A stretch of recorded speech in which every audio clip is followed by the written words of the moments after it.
குரு திருகடி சரணம். ஹரி ஓம் சிவசிவ. துன்பம், மனிதனுக்கு ஏன் இத்தனை துன்பம்? யாரை பார்த்தாலும் துன்பம் துன்பம் துன்பம் துன்பம் தான். துன்பம் இல்லாமல் வாழ முடியுமா? இதை பற்றி கொஞ்சம் பார்ப்போம். சிவாய நம. முதலில் துன்பம் எங்கிருந்து வருகிறது?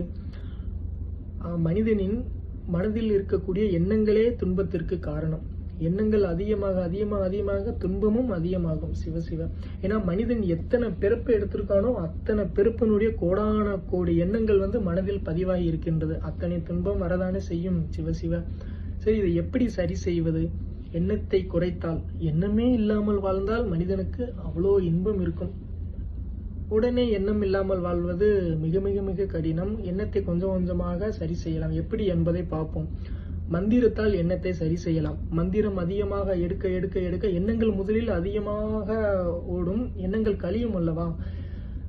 நாட்கள் செல்ல செல்ல மந்திரம் எடுக்க எடுக்க எண்ணங்கள் குறையும், எண்ணங்கள் சீராகும். சிவசிவ. இது ஒரு வழி. இரண்டாவது, சிவாய நம, குருநாதர் உபதேசித்தார்கள். மூச்சை கவனிக்கிறது. பேச்சை குற மூச்சை கவனி சித்தர்கள் சொல்லுவார்கள்.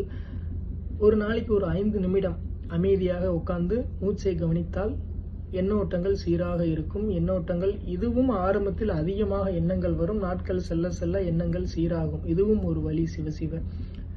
மனதின் பிள்ளைகள் 5 புலன்கள், பார்க்கிறது, பேசுறது, கேட்கிறது, சுவாசிக்கிறது, உணர்றது. எதை பார்த்தாலும் ஆசை, பிடிச்சதை சாப்பிடணும், பேசிக்கிட்டே இருக்க, தேவையில்லாத பேசிக்கிட்டே இருக்கிறது. சிவசிவ. முதலில் பேச்சை குறைத்தாலே எண்ணங்கள் சீராக நன்றாக இருக்கும். சிவசிவ. ஸோ அதிகமாக பேசுவதை தவிர்க்கவும். சிவாய நம. இதெல்லாம் செய்தால் கண்டிப்பாக எண்ணங்கள் குறைக்கப்படுமே தவிர முழுமையாக அழிக்கப்படாது. முழுமையாக அழிக்கப்படும் என்றால் தீவிரமான பயிற்சி வேண்டும். சிவசிவசாமி. இறைவனை அடைவதற்கு மனம் தடையில்லை, அதனால் வரும் எண்ணங்களே தடை. எண்ணங்களும் செயல்களும் தான் இறைவனை அடைவதற்கு தடையாக இருக்கிறது. மனம் ஒரு கருவி, கருவிக்குள் இருக்கும் அந்த எண்ணங்களே மிகப்பெரிய தடை. சிவாய நம. எண்ணங்கள் இல்லாமல் வாழ்ந்தால் மனம் தூய்மையாக ஆகிவிடும். மனதிற்கு, இறைவனுக்கு இன்பமும் தேவையில்லை, துன்பமும் தேவையில்லை. மனம் சீராக இருந்தால் இறைவனிடம் போய் சேர்ந்துடலாம். மனதை கடக்கலாம். எண்ணங்கள் இல்லாமல் வாழ்ந்தால் மனதை கடந்து இறைவனிடம் செல்லலாம். சிவசிவ.